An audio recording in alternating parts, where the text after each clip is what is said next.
Good? Yeah. Okay. Wow. I know. This is when I would say, like, ignore the cameras. Really look at me. I wish I was better looking. So, Sheriff, I want to show you videos of what we have found going into gun stores, of what's happening in Colorado as it relates to the magazine ban, the high-capacity magazine ban, versus perhaps what people are saying is happening. So I'll just let you watch real quick. What's the clip size here? It's 15 rounds. So it's really weird. It is a state law 15 round mag capacity with a pistol or rifle. Everything we sell as far as mags are parts kits. This is a 30 round mag. We have to sell it as parts. It's one of Colorado's retarded laws. Oh my God. But you know how to get around them, so that's good. When the law went into place, over 32 sheriffs signed a petition saying they weren't going to enforce it. Oh, no way, really? There's only been one prosecuted case of it ever even recorded, and he had 12 other charges in front of the one. The bottom plate, it just slides right off, and then when you put it all together, you can hear it snap. So, yeah, this is the top part of the spring, this is the bottom part. Or, sorry, the other way around. Yeah, this is the follower. And then, see that little slide piece there? Yeah. It will just snap into place right here. Oh, okay, cool. Yep. What are the rules here with clip size? 15 for pistol rifles the maximum we can transfer to sell you. So if you were to take this to the register, we would disassemble it and give it to you. So wait. Unassembled, it's not a magazine, and we can give them to you and you can have it. You can also put them back together and have them legally. The legislation prohibited transfer and sale, not possession. Oh, okay. They loophole in the wording that they did that lets us keep selling. Gotcha. And lets you have them legally. It's just a plate on the bottom that we're sliding off. So we just slide that off the bottom, the spring comes out, you just put the spring back in and slide it on. The magazine. And as soon as we remove the functionality of it and take the spring out, it's not a magazine. Oh, okay. So that's a rebuild kit. We box it up and give it to you like that. We can get them to you with the newer laws this way, and we're happy to. We just wish we didn't have to. Yeah. So stop there real quick. Is any of what you just saw surprising? Do you know that's going on? Yeah, I mean, that's pretty common knowledge. When this law was going through the legislature, I wasn't the sheriff at that time, but I actually went down and testified on the bill at several different opportunities. The problem was the people who were writing the bill didn't seem to have a real clear understanding of how a magazine works in a firearm, and you know, that became the very quick workaround for anyone who wanted to have what I would call standard capacity magazine. But I mean, you'll see that anywhere you go in the state, I'm sure. You're not a judge, you're not a lawyer. Do you believe by taking what would be an illegal magazine in Colorado, 15 rounds or more, disassembling it and selling them as parts, that I have not bought a magazine at that point? Well, by strict interpretation of the law, I think you would have a legal defense to say, I'm buying this as parts. Obviously, you can reassemble it and put it back together and have a magazine that operates at any capacity. I don't know how a judge would look at that. I don't know how a prosecutor would look at that. But I think if you look at the strict interpretation of the law, it would be very difficult to prosecute that kind of case if you could even introduce one into the courts. If I put it together, if I buy it separately and I put it together, have I violated a law? Well, that's a good question. The way that the law is written, it doesn't necessarily say that you can't possess. It says that you and I can't transfer those magazines. There is a question about if it was manufactured before or after the law went into effect, and if you maintained it before or after the law went into effect. So in some very strict interpretation, again, the people who would assemble one of those magazines could potentially be in violation of the law. People who buy guns, people who buy magazines, probably see this type of thing inside gun stores all the time. Does this mean that people who pass the laws never go inside a gun store? I don't know. It clearly outlines that the people who wrote the law and passed the law didn't have a clear understanding of how the mechanics of a magazine work, how the magazine interacts with the firearm. And that was clear during the testimony that was happening when the law was being passed back in 2013. it was a measure that anybody who has any awareness of firearms said, well, that's not going to have any real effect on stopping someone from having a high-capacity magazine as defined by the state of Colorado. Do you need to know how a magazine works with the idea? I've talked with lawmakers involved in this process. They say their idea was so that you could not buy what we're seeing in Colorado. Not that you could take it apart and buy it that way, that you just couldn't buy this anymore. Sure. Do you need to know how a magazine works to know, like, that's the end game that you're going for? Well, when people are put into a situation where they think that they're being denied a product that they were able to buy the year prior, I think you have to assume that people are going to try to figure out a loophole, and in essence, that's what they've done. But that same thing would have applied, even if you'd have said you can't sell them as parts, you can't sell them as kits, you could just go across the border and go buy them in Kansas or New Mexico or Wyoming or any other state that allows a higher capacity magazine than Colorado. There is no way to enforce the law that's on the books as it's currently written, because magazines aren't date stamped. They're not. There's not a date in which they were produced that you can go back and track and say, yeah, this person had this before or after, unless you have clear evidentiary proof that they bought the magazine after the ban. And then you still have to be able to track to that specific magazine. I thought that was part of the law. Are no manufacturers following that by stamping their Well, that's magazines? part of the law for the owner to say that you can't purchase anything after the ban date. The ban date. I don't want to say Band-Aid. But again, that doesn't require the manufacturers to stamp it. It requires the owner to comply with the law. If a manufacturer doesn't want to stamp it, I don't know what effect the legislature would have. And the one leading producer of magazines at that time, which was Magpul, pulled out of the state, so that law wouldn't apply to them anymore. If you witnessed what we saw in person, did either the employee or the customer violate the law? I don't think that they violated the law in that interaction. I think what the person who reassembles that magazine might be doing would be in violation of the law if they full well knew that they were now in possession of a magazine that was a higher capacity magazine that was obviously produced or purchased after the ban date. That's assuming if they were caught with it, they didn't lie and say, oh, I've had this since before 2013. That's exactly right. Let me show you what we saw locally. I think there's a Larimer County example and a Weld Sure. County example.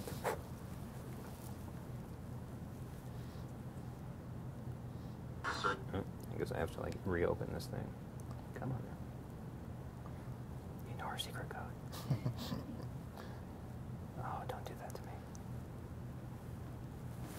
Let me try. I think my hotspot went away. Sorry about this. That's all right.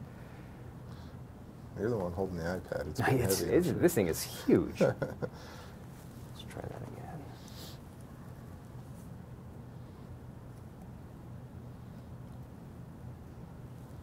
Just back out. Hit play.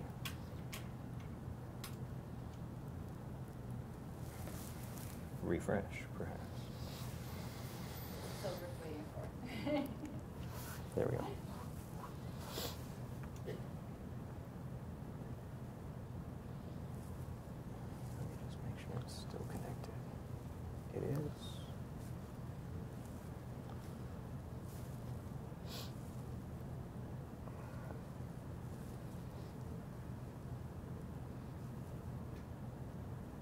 Reopen it.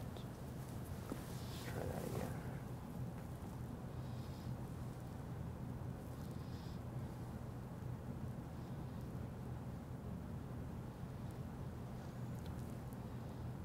I think I need to let it to get to here before I can do it. Sorry about this. That's all right. You're the one that has to do all the editing. Well, I guess if I do this, maybe I can force it.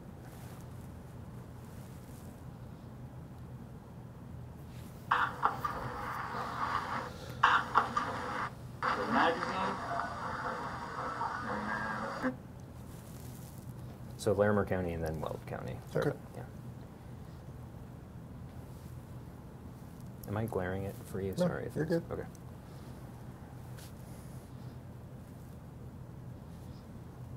Dare I hit pause and play? I know. I should have known better. So you can legally have magazines over 15 rounds. Okay. But lot of places you can't buy the complete magazines, which is why we sell ours as parts kits.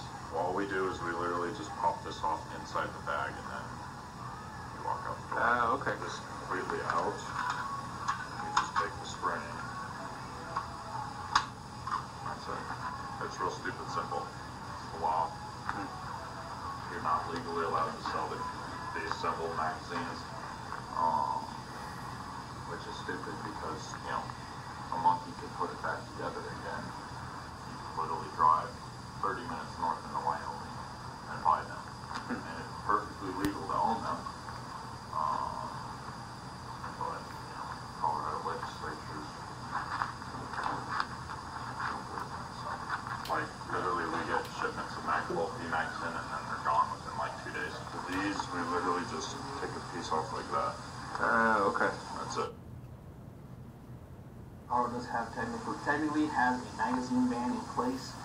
There's a 15-round limit here in Weld County. Our county has actually gone with and made us a sanctuary county for gun rights. And our sheriff has openly stated he does not agree with the magazine ban, believes it's unconstitutional, and will not enforce it. So the magazine ban is not in effect here. We sell up to 60 drums for the 50-round drums for the 308 for the AR-10s, 75 rounds for the AK. Standard 30s, we have 10s, 20s, 30s, 40s, and 60s. If we can get the 60s in stock for the AR-15, we have 10s, 20s, 25s, and 50s for the 308s, for the AR-10s. And then we've got in stock 30s and 75s for the AK. Technically, by the law, we're supposed to. By the state law, we're supposed to. But with our sheriff saying he will not enforce it, it's not good. We don't. And he is the leading law enforcement entity who is supposed to enforce the law. And when he openly states that he will not do it, he believes it's unconstitutional law, heavy deputies enforce it. Our owner, being that this is his establishment, is elected to sell it. Since that was Weld County and he kept referencing you, do you support his stance of where you stand? Sure. You know, I think his interpretation of where I've said I stand on the red flag bill is obviously being muddied in with the stance from the prior sheriff on the magazine ban. Sheriff Cook at that time did come out and make statements that the magazine ban was unconstitutional, along with many other sheriffs in the state at that time. In fact, they took up a lawsuit against the state, which I believe in. I think the banning of the magazines was unconstitutional, but that's not what drove the county to create Weld County as a Second Amendment sanctuary. You know, I think it's a little irresponsible to probably represent what was represented in that video. That being said, you know, I don't know where that individual's getting his direction. I would encourage people to understand the law and understand how it applies to them in any individual capacity. You know, what's happening at Tactical Arms, as your video identified it, is something we'll at least have to address with them. How do you plan to do that? I'm not real sure. I do know who the owner is, so I'll probably have a conversation with him and talk about business practices. And, you know, you don't want to put one of your potential customers in a situation where they could be in trouble with the law. We're not going out and making this a primary issue that we're looking for in Weld County, but that doesn't mean that this person couldn't be picked up at any place at any time and have that magazine called into question.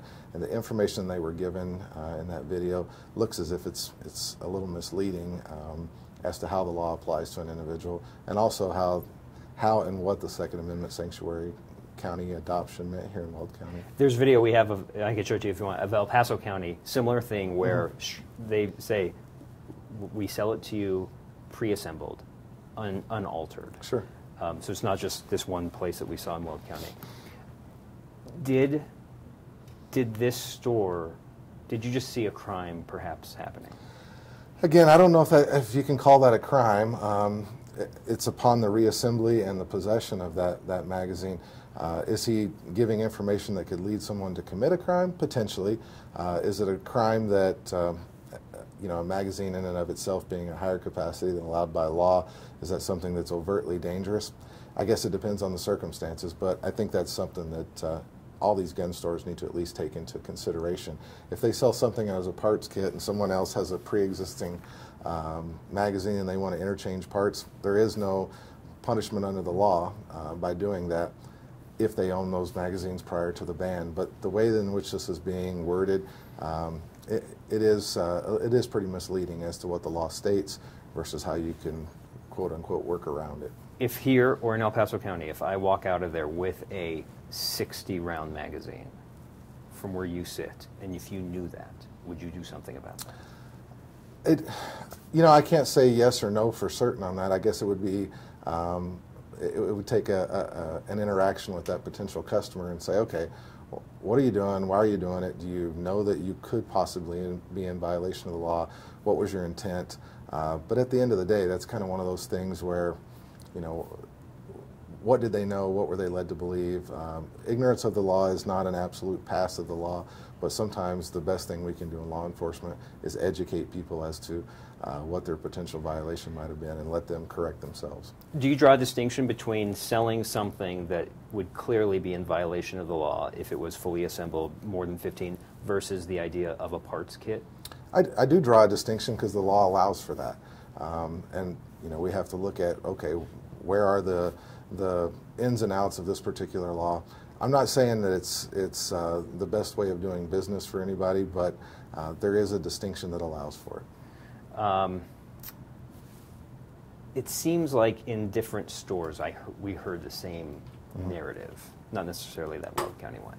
Do you know, is there a single source getting out, like this is how we skirt the law if we saw it in multiple stores? No, but I know these were talking points right after the law was passed that were bantered about quite a bit, and it looks like, you know, in the 6 years since that law was passed, it's just become pretty commonplace for gun stores to say, well, I'll just sell you a kit. I mean, I've been in plenty of gun stores where I've seen them available. You know, it's just commonplace, and I think as time goes on, people become a little more relaxed in how they explain what a kit is for or what a kit isn't for. So, because when we got the tip, we originally thought this might be like, here, I'm going to pull this from under the shelf, and here's what it is. It's like, it's out there. Yeah, and it was that way shortly after the law was passed. I mean, this isn't new. This isn't something that anyone should be surprised about if you have any interaction with gun stores or gun purchases. This is pretty commonplace because, again, it's a provision that was basically allowed for in the law by not making it specifically illegal. So people realized that quickly and took this path. We had interviewed former Senator John Morris, who was recalled over this. He made a comment that he would hate, because he had seen the same part of the video, he'd hate for, and he referenced the sheriff of Weld County, to have an incident where someone uses a high-capacity magazine and there are now people killed because these were out there and the law wasn't enforced. Sure. Does that cross your mind? You know, I guess what I would say is the high-capacity magazine has nothing to do with the type of crime that's committed, and I've talked about this many times over. It's the person who commits the violent act, whether they use a semi-automatic rifle, whether they use a baseball bat. We keep focusing on this tool or this magazine, this attachment to a firearm. I mean, they could arm themselves with just as many rounds through multiple different weapons and never violate a capacity, limit on a magazine. I think this would just be a talking point, quite frankly, because there's still a market out there for someone to go get any capacity magazine they want, just a short drive from where we're sitting right now. This law, while it made some people feel like, hey, we've addressed the situation in Colorado, it's wholly ineffective, which your video shows. Now, the way in which it was portrayed in that video might not be the most responsible thing, but the law itself has little to no effect on stopping someone who wants to obtain a higher capacity magazine than the state of Colorado allows from doing so. So when you've talked about Sanctuary County, it's about red flag. Yes. Have you said that about high capacity magazine? I've never even, honestly, you're the first person that's come and talked to me about high capacity magazines since being elected as sheriff. I've always just kind of looked at the law and said, well, I don't know how we would enforce that. It's wholly ineffective. It's not something that we're going to prioritize. But again, that was a stance that was taken back in 2013 by all the sheriffs, and I don't know if that person in the video even realizes that I'm not the same sheriff from back then. Right. Honestly, that happens from time to time. So I get the narrative. I understand how people become so focused on Second Amendment issues, and they rally around that issue. And I've stood up or stood against the red flag law, so it's pretty easy to see how that transition would occur. But you don't, having seen that one example in Weld County, you don't condone what he was telling the customer. No, that's not a statement that I've made that, hey, we're not going to enforce gun laws. There are some issues with gun ownership that we take very serious. You know, especially if someone's committing a violent act with a firearm. But that aside, I don't focus my time on things that I think are ineffective and going out and try to figure out if you just purchased a magazine legally or illegally, so to speak. I mean, that's not a priority for my agency. That being said, I wouldn't condone the message that was given by, quite frankly, any of these folks, because it's a little misleading. There's no position in this story, whether it's like, oh, you have to close this loophole versus, look, you have a law that clearly doesn't matter. If lawmakers came back and said, oh, man, we have to reword this so that this whole parts kit can't even happen. First, do you think that is, where would you, I don't know what the right question is. If they want to close a so-called loophole, if that was in law, would you look at this any differently? Well, yeah, I mean, you'd have to look at it a little differently at that point because the law would technically have been rewritten. That being said, if someone has a magazine in their possession, they're up shooting at a range and it's a higher capacity magazine, I still don't know that I'd have an enforcement angle because they could have purchased it out of state. Sorry. Flip side, I'm worse. Flip side, is this proof that we don't need that law, that you might as well just repeal that law? Absolutely, that's proof that you don't need the law, and that's been the proof since it was passed in 2013. And I know that our former governor, John Hickenlooper, has made comments about how effective you know, the common sense gun legislation, as he referred to it, was in Colorado. I don't think the governor realizes that at least the magazine ban had, I would say, almost zero effect, and you know, whatever gun violence statistics you want to quote really have nothing to do with the passage of that law, because gun owners figured out very quickly that, oh, this is how we work around it, righteously or not. Do you want to be a state lawmaker? No. We'll get you in 12 years on that one, 10 years on that one. You can, you can ask whenever you want. Did you have anything, Anna? The thing that just sticks out to me is the legislatures are passing these laws without the knowledge of how any of it. Like, when was the last time they walked into a gun store, went to a firearm? You know, in 2013, part of that narrative from one of the legislators back in that time was, well, once all the, I think the term that was used back then was, once all the clips are used up, then they'll have to buy the new kind. That just showed the lack of understanding of how a magazine works. It was kind of like this idea that they were disposable and not reusable. You know, that's troubling in the fact that those are the people that are writing laws that pertain to something that you know, the person who's writing it has zero investment in. When we got the tip from a gun enthusiast who just said, I'm done with ARs, and this bothers me. And, and they brought it to our attention. And the fact that I could try to do a head count of everybody who voted yes on that. I just wonder, this has been going on for 6 years and we've never heard from it. That means the people who are gun enthusiasts don't want people to know about it. And no harm, no foul. Meanwhile, the people who thought they were doing something right, they just never go into these locations. Right, and I guess, you know, the term ignorance is bliss really does apply in this situation. I mean, there's a lot of people that are ignorant of how magazines get used, good and bad. So the narrative just fit everyone's feeling about the law. You know, the statistics haven't bore out that you know, the magazine capacity bans have done anything in the state of Colorado. If violent crime is going down, I don't think you could ever make a tie to the magazine ban in the state of Colorado. Okay. Good, Anna? I feel like there's going to be a question I'm going to have afterwards. I think we covered a lot. So what other law enforcement guy are you going to talk to? I'm just curious. So I reached out. So the first place was Spurlock's area. We've been trying to connect. I'd like to get Justin. Sure.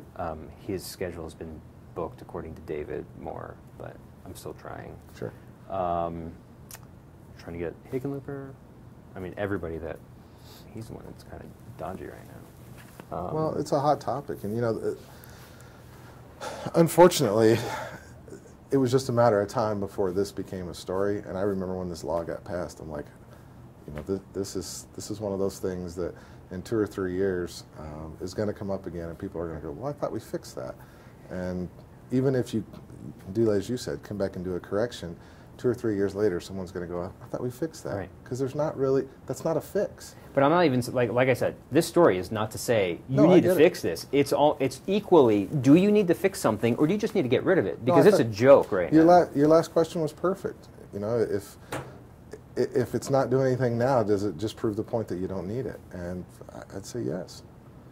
I mean, you'd save the stores a lot of time from having to separate them out, put them in different Ziploc bags, staple them together. Staple manufacturers. You know, the Ziploc manufacturer. Initially, when the law was passed, I remember going into a gun store and being like, oh, wait a minute, I'm not sure you can do that. And I went back and studied the law, and I'm like, well, and they weren't selling them in bags at that time. They would sell them as individual parts, or at least the gun store I was in sold them as individual pieces, and then, you know, you bought them, and if you wanted to walk out of the store and assemble them, you could. In all fairness, I purchased mine way ahead of time. I saw what was coming, and plus, you know, in law enforcement, it's not necessarily applicable. Now, I guess the argument can be made, could you use those for personal use if you bought them under law enforcement authorities? So, again, a part of the law that's unclear. Right. I do have, Anna does have a question. I'll speak for her. She was wondering if there's anywhere to get footage of a high-capacity magazine being, in a gun being fired, so that we can just see. Loaded and fired. Today? No, probably not today, but well, I shouldn't say that. But. Today, yes, would be great, or anytime in the future. Give me just a second if I can take this off. Sure, yeah, go ahead. Yeah. Before you move, I just want to get one shot at you guys.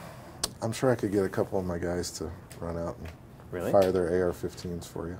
Well, I'm not going to do it because it's cold. And Wait, I have to go outside to do this? yes, our range is outside. If you can find an indoor indoor range that's capable of handling AR-15 rounds, that's government owned, you're doing pretty good, because that is not a cheap venture. No. Yeah. With the Centennial video, you can hear thumps in the background that sound like the same kind that I hear in court from. Yeah. Okay. But that's far away, and that's not Weld County. Well, I think one of those stores was Centennial Gun Club. Right? Yeah, the second one. And in the background, you can hear like the range, and because they have the indoor range right behind it or attached to it. Did you read the specific statute? I did. Yeah. So sale, transfer, possession, as of July 1st, 2013. Right. So I get how they're getting around the sale and transfer of a magazine if you define magazine as not separated items. The possession, it goes to my question of, you're kind of, if you were ever caught, it would rely on you lying about when you had it. Yep. Or saying, no, I bought these parts after 2013, yeah. So I assembled a magazine, but it's just a conglomeration of parts. Right. You know, I think there's an affirmative defense built in if someone is ingenious enough to figure out how to word it. Is manufacture a part of the law? Probably, yeah. Because I think that's where the question. If they put it together, is it manufactured? Right. Right. I guess that seems more likely to be able to be like, yeah, because if you're a company, that's how you manufacture. Yeah, I think the tough part there is just telling people that you don't have to worry about the law. I mean, I think there's a different way in which all of those salespersons could educate people about, here's what the law says, here's what you're allowed to purchase. What you do outside of the store is your own peril. But you know, I'm not a sales guy, so.